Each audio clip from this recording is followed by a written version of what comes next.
Ciao, I'm Vito from Vito's Italian Cucina. Benvenuto. That means welcome. Today we got a great little show for you. We're going to be doing Osso Buco. Did you ever hear that? Yeah. Well, you know what? My family and my mom, she never really cooked this, but my cousin Roseanne, she inspired me to do Osso Buco because her parents did it. So I'm anxious to try it. This is going to be my first time that I'm going to do it, but I'm going to do it for you, and I think we got this down. Do you know what Osso Buco means in Italian? Yeah, it means hole in the bone. Boy, they worked on that one, didn't they? Let me show you what Osso Buco actually is. Come on in here. This is the beef shanks, and this is the hole in the bone right there. Isn't that something? These are some thick ones, boy. They're really good. These are about 1.5 inches. And over here, we have some beef broth. This is 2 cups. Over here, we got 1 cup of wine. That's Roseanne's. That's tomorrow wines right there. And then over here, we have about 2 tablespoons of tomato paste. And then right over here, we have some thyme right from my victory garden. Look at that. I love this. I love this. I got this out there this morning. Oh, I love doing this stuff. Anyway, so let's come on back down. And then we got over here, we got the Roma Pomodoros, which I'm going to crush later. And then, of course, we have onions chopped. And then we got some garlic.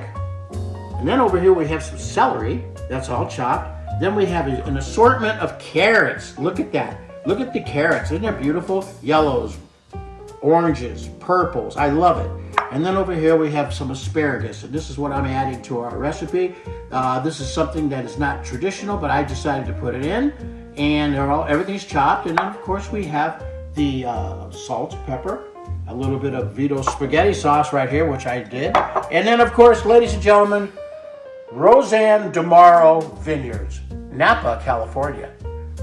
Was that an advertisement? It was? Anyway, it's okay. So, and it's red wine, by the way. And then, of course, I have a little flour that I'm going to be doing the beef shanks in a little later. But for right now, what I'm going to do is we're going to go over to the stove over here, and we're going to start putting together the sauce first. All right. First thing we're going to do is we're going to saute our onions right here. I have the olive oil in here. It's ready to go. And listen to this sizzle when it goes in there. I'm not going to use all of the onions, okay? And we're going to go ahead and let that cook a little bit. Okay? I might use a few more onions. What the heck? That's good. This is a whole onion, by the way, but I'm not using all of it, right? Right. Then, while I go ahead and saute the onion, I'm going to go ahead and put some garlic in here. Okay, here we go. This is about 3 cloves of garlic right there. Look at that. And oh my God, can you smell that? The aroma is unbelievable. And the aroma is unbelievable. Stir it around, let it go like this. Cook the onions first because they take a little longer to cook down, so you want to do that. Okay? Alrighty, that's pretty good. Okay. While that's doing that, I'm going to show you something. I'm going to go ahead and use some fusilli. You know what fusilli is? It's a pasta, and it's Italian, of course, and it's pronounced in English fusilli, but I'm so used to saying fusilli, it's an Italian way to say it. Okay, so here it is right here. Here's the pasta. And you've seen this pasta before. Look how beautiful that looks, huh? Doesn't that look great? By the way, when I cooked my pasta, I cooked it earlier, and then after I washed it off, I put a little bit of butter on it. And I put butter on it. Some people put olive oil. I don't really like that so much. Put a little butter. It has a little more flavor, and it keeps it moist until you're ready for it. Let me show you something about this fusilli. Let me look at this. Can you come in here and take a look at this? Look at how it's shaped. Look at that. Isn't that neat? Isn't that neat? Now, why is it shaped like this? Why do you use this? Because in between all of the slices that are here, the sauce sticks inside the holes. They're not holes, they're slots. And it really holds the sauce well. You know what I mean? So I really like this stuff. All right, now, next, looks like the onions are cooking down really well. Look at that. Oh, Look at the color. Look at the color. And the aroma is fantastic. Alrighty. Now, next thing I'm going to go is I'm going to put some carrots. These are my carrots. Purple, orange, yellow. Man, I really love that. I'll go put some in like this. Okay. Like I said, you don't have to use all of it. This is about 6 carrots. That's enough right there. Now I'm going to go ahead and put some celery. Look at the celery. We'll put celery in there. Like that. Okay. A little more celery. I'm going to put a little more oil in there now. A little more olive oil just to keep it going. Okay, folks? There we go. You want it to get too dry. Mix that around. Look how gorgeous that looks, you guys. Look at that. Let that go like that. And then the last thing I'm going to do is put my asparagus. Usually in this recipe, you don't have asparagus, but I'm putting it in because I love asparagus. There's a lot of asparagus tips right here. This is like a whole stalk. I chopped them up. Anyway, I'm going to put them in, okay? Here we go. And we won't use all of them, as you see. And let's go ahead and stir it out. Wow, doesn't that saute look great? You guys, I wish you were here. Oh, the aroma is unbelievable. Now it's time for a little bit of tomato paste. This is about 2 tablespoons. I'm not sure if I'm going to use it all, but I'm going to go ahead and put it in. Here's what we go. Scoop it like this. Look at that. And why do I use the tomato paste? Because good color. And it adds a little more sturdiness to the sauce that's coming up. Like that. Oh, that's beautiful. Okay, it looks like, by the way, this looks like a lot to do. It really isn't. Just a little preparation. That's it. Remember, Osso Buco. Osso Buco, right? Bone. It's got a hole in the bone. Like I said, they worked on that title, didn't they? Now I'm going to go ahead, and I remember the pomodoro, the tomatoes, the romas. I went ahead and crushed them while you guys were relaxing and looking at the saute. Now I'm going to go ahead and add them in. You ready? And here we go.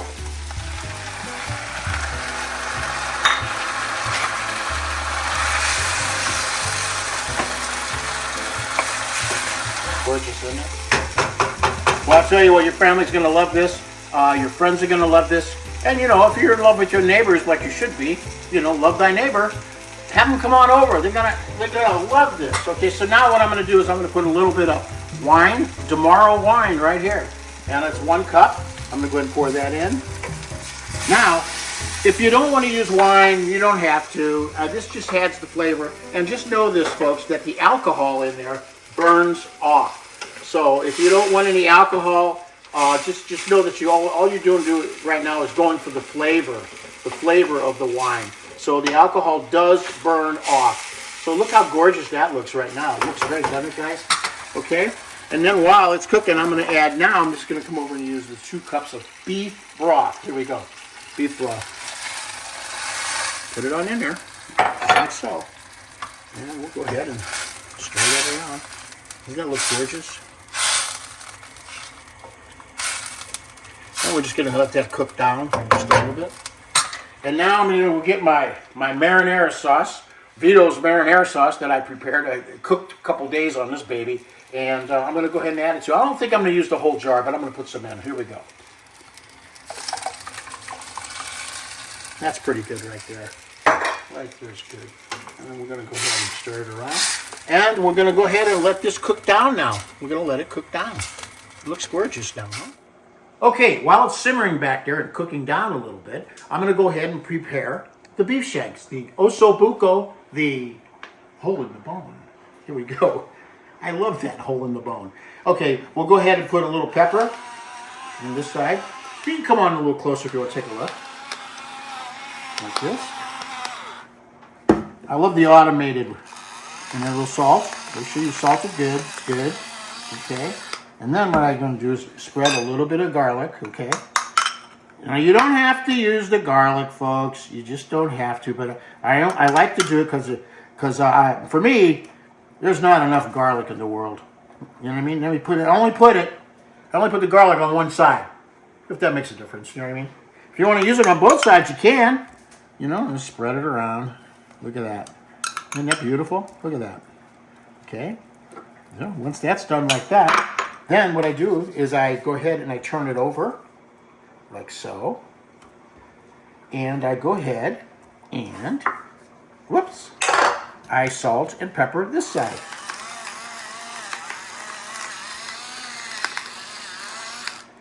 And a little bit of pepper.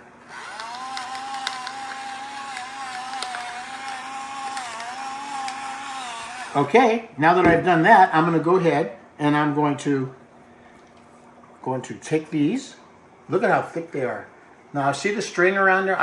I tied string around these because, you know what? What happens is when it cooks down, it kind of falls off the bone. And I just wanted it to stay together, basically, you know, for the presentation. And if you're going to present this for your friends and family, you want it to look as great as you can. But you don't have to put the string on, but I did. Okay, so now I'm going to dredge it in some flour, just like so. Just like so. Look at that. Just like so. This is that easy. And we go like this. Okay. And we go like this. Okay. Yeah, that looks nice. And it will brown really nice. Then I'll just bring this back over and I'll do this one. And I'll do the same thing. It's very, very simple. And by the way, folks, you don't have to get them this thick. I wanted them this thick because I love beef. I love beef. Anyway, it's all good. Oh my gosh. Okay. And just so I didn't drive this into your brain far enough, this is the bone, and there's great marrow inside here. You will love it. It's really, really good for you. And this hole in the bone, I just thought I'd say that one more time. I don't get it. I don't get it. All right, now what I'm going to do is I'm going to bring these on over, and I'm going to go see how it's cooking down. Come on. All right, now it's time to go ahead and braise. I'll turn the heat up on this, and I got my oil in the pan. It's all ready to go. We're going to go ahead and braise it on both sides. I'm not cooking it all. It's going to go into the oven at 400 degrees for 2 hours and 15 minutes or 2.5 hours, you know, until it's done in the center. So let's go braise these on both sides. Like I said, we're not cooking it all the way. We're braising them for color and how it looks. Here we go.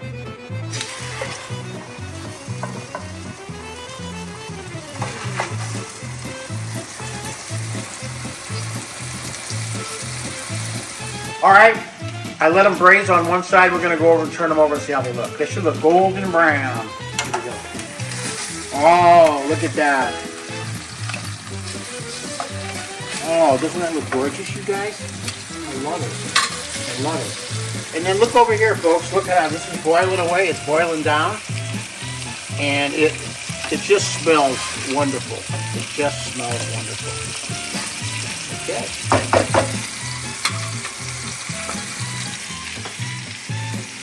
Next thing up, we're going to go ahead and put it in the pan and put it in the oven and put some aluminum foil on top, 400 degrees, 2.5 to 2 hours and 15 minutes. 2.5 hours to 2 hours and 15 minutes at 400 degrees. There, I said it. Please don't go anywhere.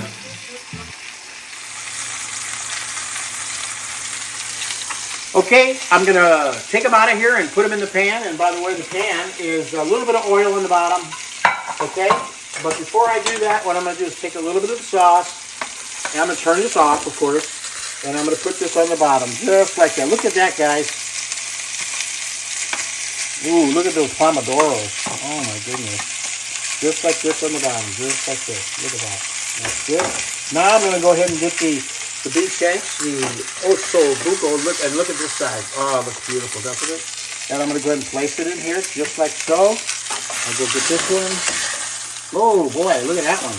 Woo, got a nice little brown on that one, doesn't it? I'll put this one over here. Fits perfectly. Look at that. Look at that. Okay, then what I do is I go ahead and I take this, and I go ahead and I put it on top like this, because I love to do that. Put some on top, okay, just like so. Okay, then I just go ahead and fill in the spaces. Can you see that? There we go. Look at that. Oh my God. Can you imagine?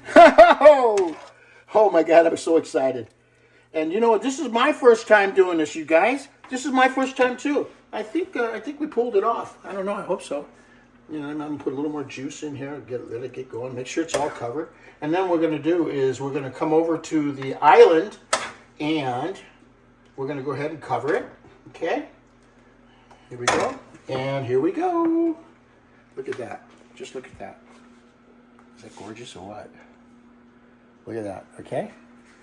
And then what I'm going to do is I'm going to go ahead and take aluminum foil, put it on top, like so.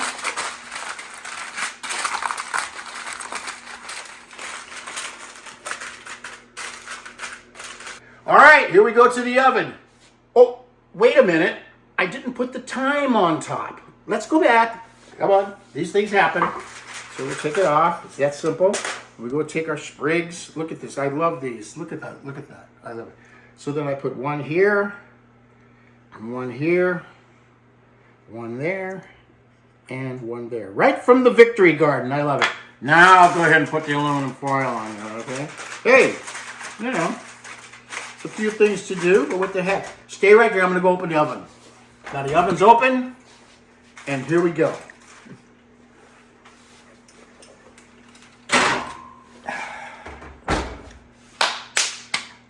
Like they do in Vegas.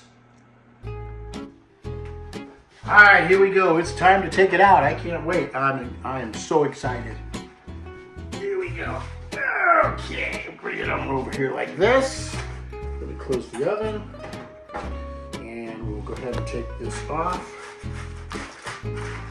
So, ooh, oh my gosh, look at it. It's so beautiful. Well, let me tell you something.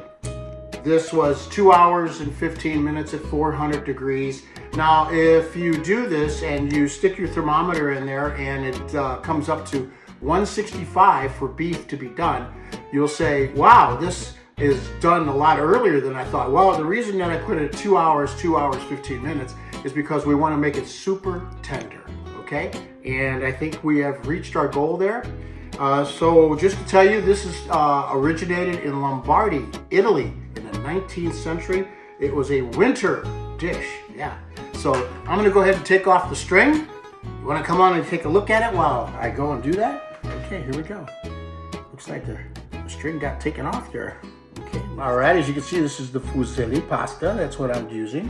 Okay, now I'm gonna go ahead and drizzle some of the beautiful, delicious sauce.